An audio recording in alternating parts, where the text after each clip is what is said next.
Welcome to I'm Your Target Demographic. It's Friday, which means it's fight day. So let's look back at last week's match and let's see what you all thought. Last week we had the X-Men Gambit versus Mr. Freeze. Now this was a pretty one-sided one.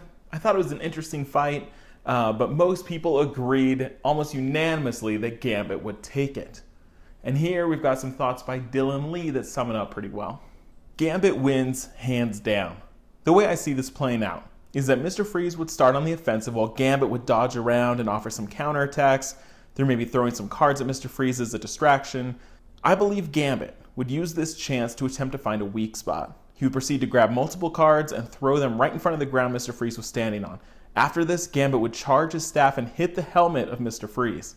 Mr. Freeze's helmet might be bulletproof, see under the red hood, but Gambit's cards have the force of a grenade, and the greater an object's mass, the more damage Gambit can deal with said object.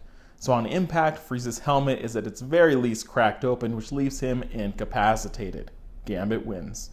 That basically sums it up. A lot of people agreed that Mr. Freeze, really, he has a weapon, and it wouldn't take Gambit much to get rid of that weapon, where Gambit's power is inherent and reusable and potentially even more powerful. So Gambit wins in most cases.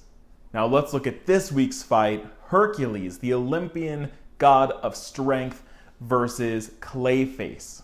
So let's start with Hercules. Hercules is the Greek legend himself, come to fight alongside the Avengers and other Marvel heroes. He is the son of Zeus, the god of strength, and he has gone toe-to-toe with people like the Hulk and Thor. He is incredibly powerful. Not only is he super strong, one of the strongest Marvel heroes that exists, but he's also very durable. He can take incredible impacts. He is basically bulletproof. He is a force of nature. He is resistant to most toxins, poisons, things like that, but he is not immune. So if he gets enough of a dose of something, it could have an effect on him.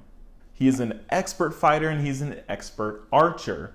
He also has a lot of kind of gear and weaponry he uses. So he has a shield, which can turn people to stone.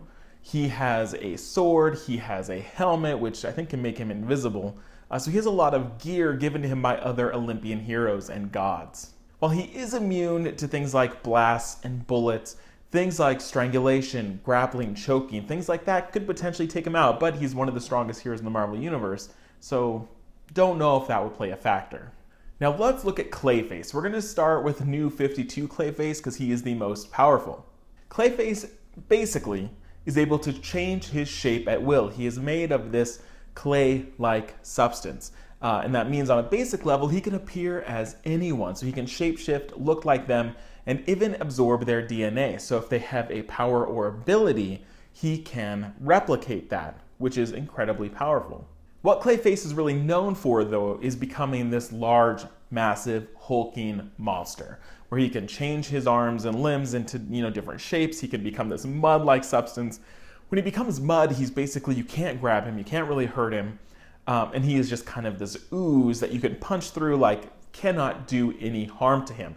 He can also become stone, basically this very dense, stone-like substance, and is able to really pack a punch. He's also been known to have a poisonous or corrosive touch, which just might have an impact on the god of strength.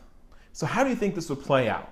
Zeus's son, Hercules, come down from Mount Olympus to fight alongside the mortals against a guy who can turn into clay, but Clayface is able to potentially even match Hercules' strength, and if not match it, become immune to it, where the strongest punch in the world could not hurt, mud. So could he withstand Hercules' attacks? And could he replicate Hercules himself and potentially get that strength as well? So what do you think would happen if these two faced off? How would this go? Give me your creative solutions. Tell me how this fight ends up. Tell me who the winner is, and next week we'll shout out the best answer. Thanks for watching. We'll see you next Friday for another Comic Fights.